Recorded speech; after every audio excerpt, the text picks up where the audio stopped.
Hello strategy gaming enthusiasts, my name is AlzboHD, and in today's challenge video, we will seek to restore the Roman Empire as the Chinese Qing dynasty. This obscure Sino-Turkic tribe hails from the far eastern periphery of the map in Xinjiang province, and will have to cross the Siberian steppe, Persian periphery, and break past the Balkans in order to secure the Holy See for Sino-Roman decree.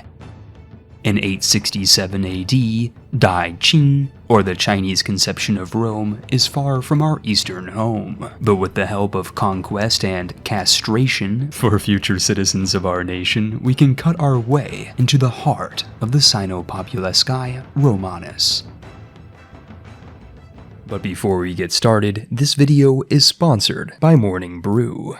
Morning Brew is a free daily newsletter that gets you up to speed on business, finance, and tech in just 5 minutes.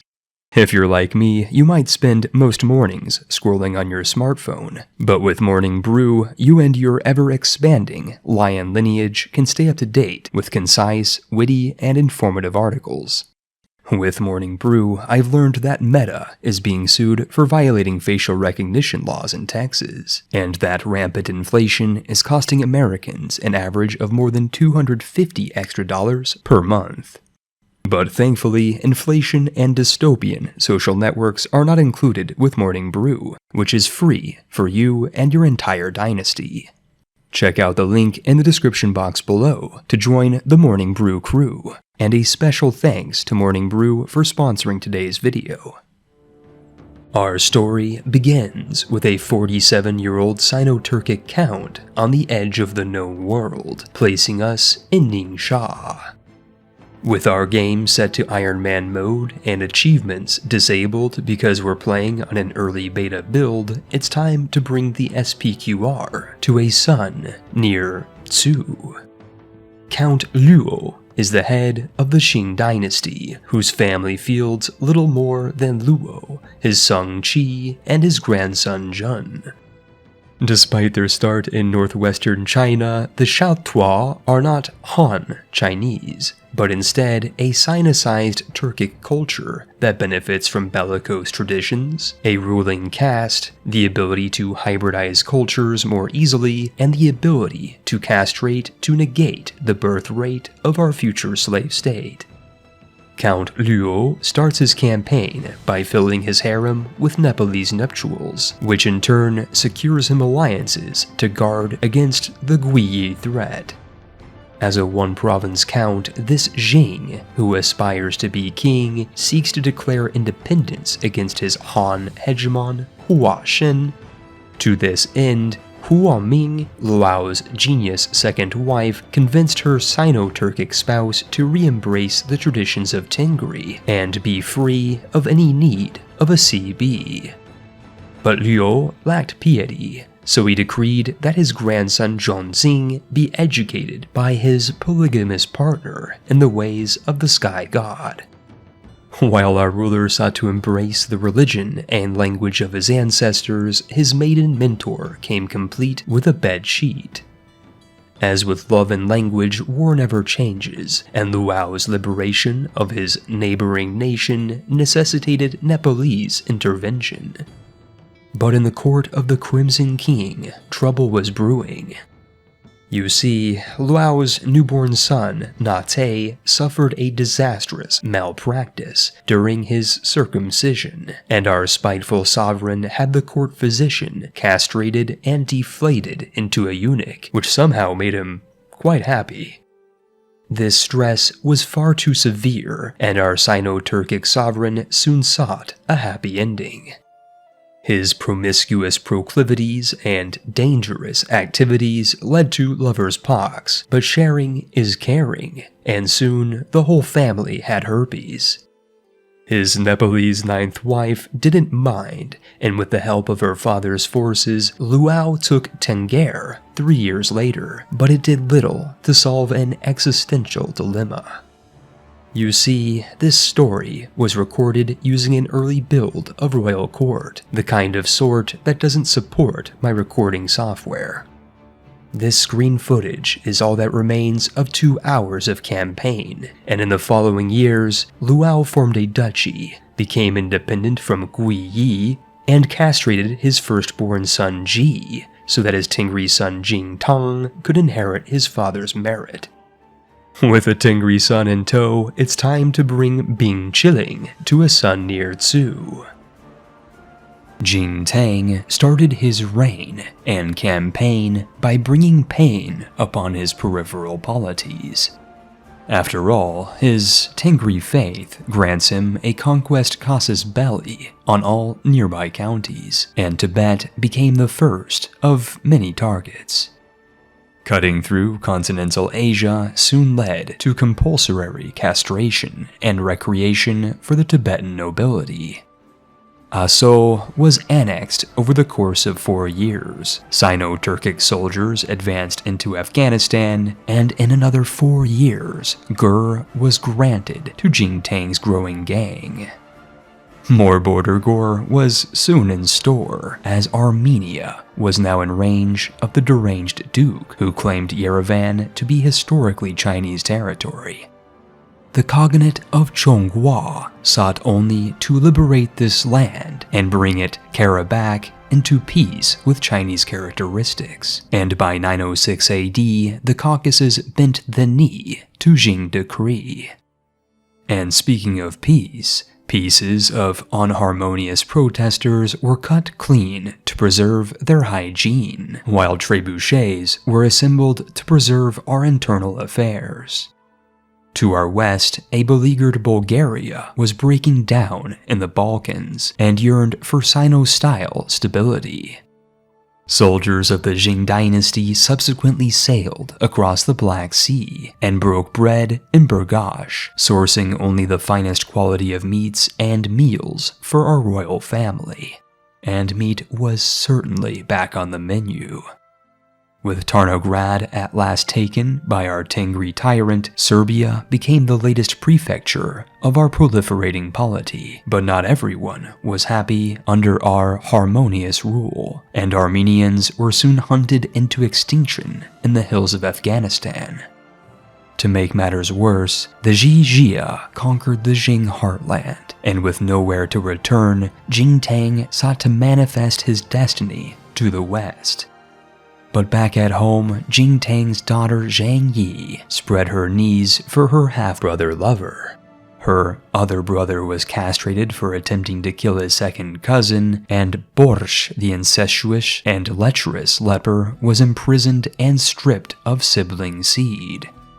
Zhang Yi was now free from the hold of her half-brother and turned for her father's favor, but Jing Tang was playing a different game. You see, the Italians beckoned for Chinese administration, and soon the soldiers of the Sino sky god descended upon Padua. In the space of 19 months, Trent was taken in the name of Tengri, the royal court was relocated to the Cisalpine capital, and a broken Bulgaria brought the Balkans back into our border. This cut into European land soon bade Slovenia into Jing Tang hand, but the Papal Peninsula yet lay out of reach. With the help of our Indian allies, the Italian king's son was taken in Treviso, and though Rome yet lay outside of our clay, Padua was pilfered and procured by the progeny of the Jing dynasty. Europeans now clamored to learn Chinese, but these lowly Lao Wai could not possibly parley Putonghua, and those that refused found their lands liberated by our aging autarch. Jing Chang was at death's door, and his last decree to Tengri renamed the capital in honor of himself. In 933 AD, he passed his crown down to a drunken clown, but perhaps his 30-year-old son would yet live up to his late father's expectations. The newly coronated Duke of drunkard disposition inherited a splintered state, with his half-brother Kong Ho inheriting Bulgaria. In accordance with traditional Chinese medicine, plans were made for a post-pubescent abortion so that our sovereign could receive his portion. But halfway across the world, Jichan's 62-year-old Aunt Samantha somehow seduced the Chinese crown head with her sutras. While breaking bread in Bangladesh, Jichan's realm regent had broken the Balkans, defenestrated defiant dukes, and abandoned Afghanistan. With Qi gone from Cunhao, the realm was at last reunited, though the so-called Roman Hellenic heathens were slighted. These Byzantine bastards broke through our Bulgarian barricades, but army attrition led to their perdition, and after 4 years of fighting and the capitulation of Constantinople, the beleaguered Basilius ceded a white peace. But peace was never an option, and the fundamentals of Feng Shui necessitated that Slovenia be subjugated, prostitutes be procured, and that a window was to face the east. To this end, the delirious Duke decided to send his soldiers on a suicide mission to Mongolia, as the Tengri faith was yet unreformed. After this malnutritioned march of 2 years across the Siberian steppe, the starving Sino-Turkic soldiers razed the Mongolian capital of Karakorum. But no celebration accompanied this Tengri veneration, as the Balkans were yet again engaging in their traditional culture of separatism. While the Bulgarians broke rank, nothing would separate the territorial integrity of the Chinese state, and the violent rioters were re-educated and bade to bend the knee by royal decree. These deviant dissidents were desexed in accordance with Sino-Turkic tradition, and thus ensured complacency of the country's non-Chinese citizenry. Our harmonious hegemony now spread from Slovenia to Sichuan, and by 953 AD, our liege's lands were reforged into the Jing Kingdom. Jichan was crowned king of the Xing, but kings have to hold court, and Jichan was not a patient man. The constant complaints of the Chinese-Croatian counts dragged the drunk into a funk, and our liege's liver was long for this world. At the age of 54, Jichan drank himself to death, and the mandate of heaven passed to his teenage son, and now Wu of the Tang clan became the Jing king.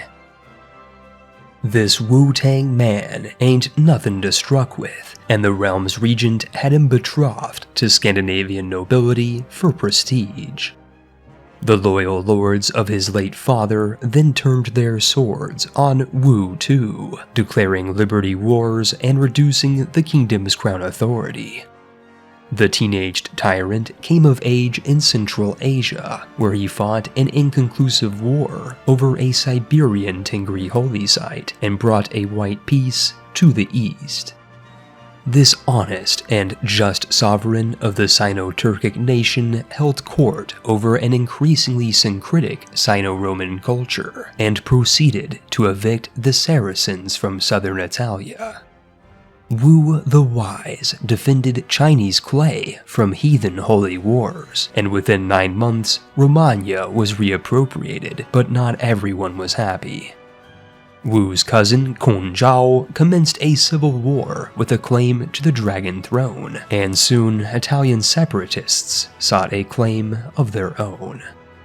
In less than a year, peace had passed, and the rioters were re-educated, and in celebration, the monarch of our nation commissioned the artist Adolf to build him a chest.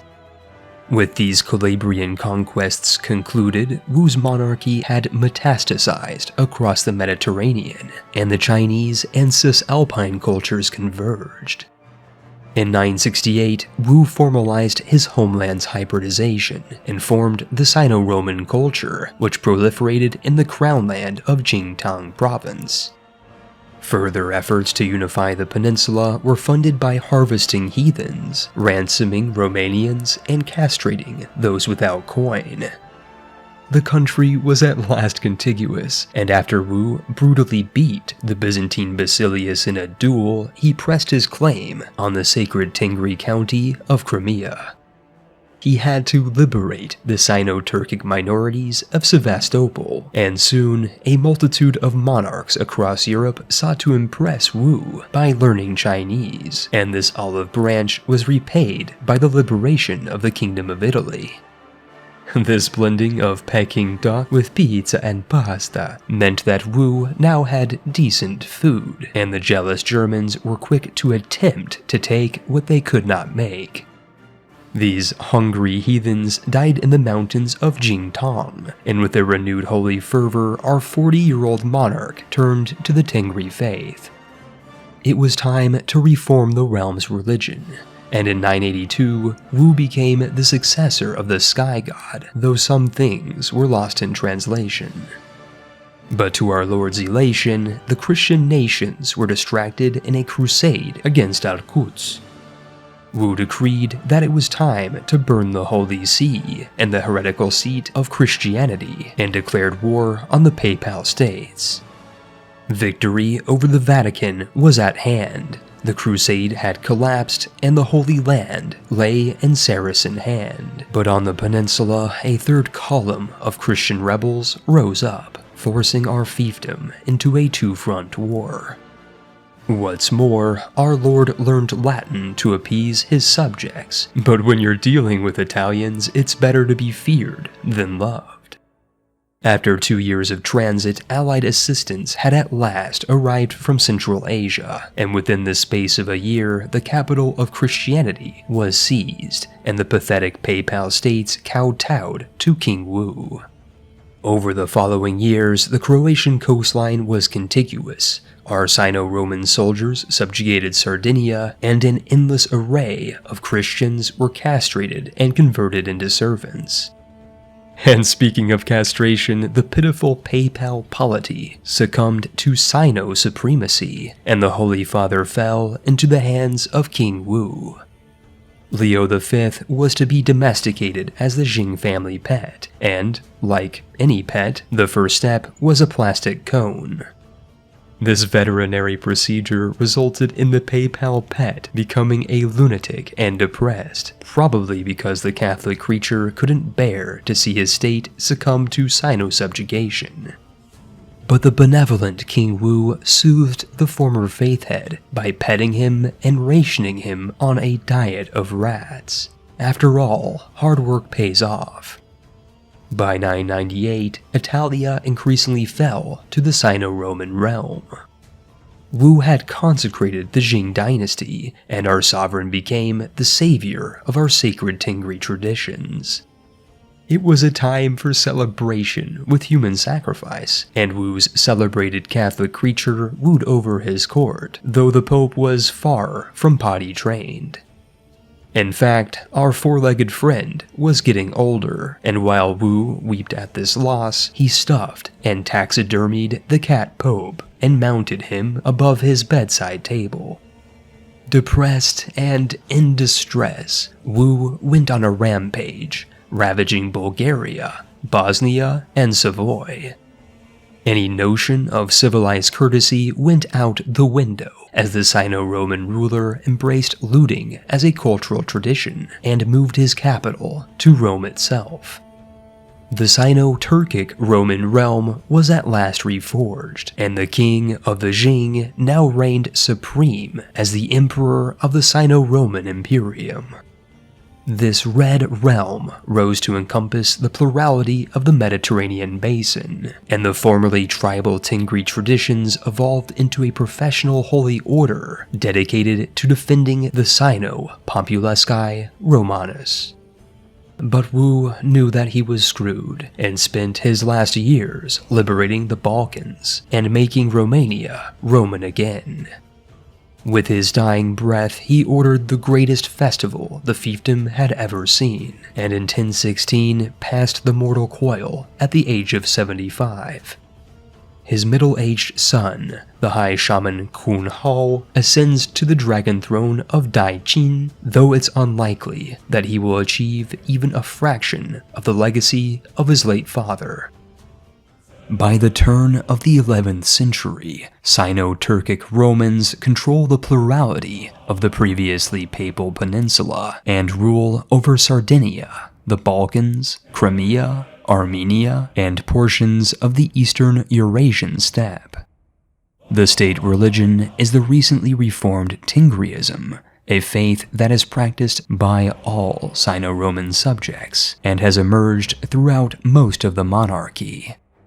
The majority of Italia has embraced the Sino-Roman hybridized culture, which mixes Italian and Sino-Turkic traditions. While nominally a continuation of the Roman Empire of antiquity, the Sino-Roman imperial court speaks only Mandarin in day-to-day affairs. And speaking of our Chinese court, the Jing dynasty has decked out the vanquished Vatican with Roman reliquaries and Sino-Turkic treasures. This fully equipped court of castrated Christians is the fourth most majestic court in the world and holds a grandeur level of 6. Outside of these holy halls, the court and country is almost exclusively landed by the Jing lineage, who number over 170 members across 4 cadet branches. Due to the success of the Sino-Populesque Romanus, or SPQR, Christendom is collapsing after the castration and domestication of the Pope, which has resulted in Denmark conquering the Holy Roman Empire and Scottish Norse Vikings beating back Britain. The rest of the world is more or less normal, but if you'd like to see the Sino-Roman Empire expand to their historical borders, you should consider liking this video. If it reaches a social credit score of over 9,000, there might just be a continuation of this Sino-Roman nation. Before ending the video, I'd like to thank you for watching this far and supporting the YouTube algorithm. If you'd like to see more content and want to help our court grow, please consider castrating the like button, claiming the subscription box, and dropping a harmonious comment in the uncensored chat below. This video was made in partnership with Morning Brew, and if you'd like to learn more, I invite you to check out the link in the description box below. But if you want to pay further tribute to my treasury, consider donating to our Patreon, or donating basic attention tokens to Alsbo HD through the Brave browser. Being shilling, it's time now to roll the credits.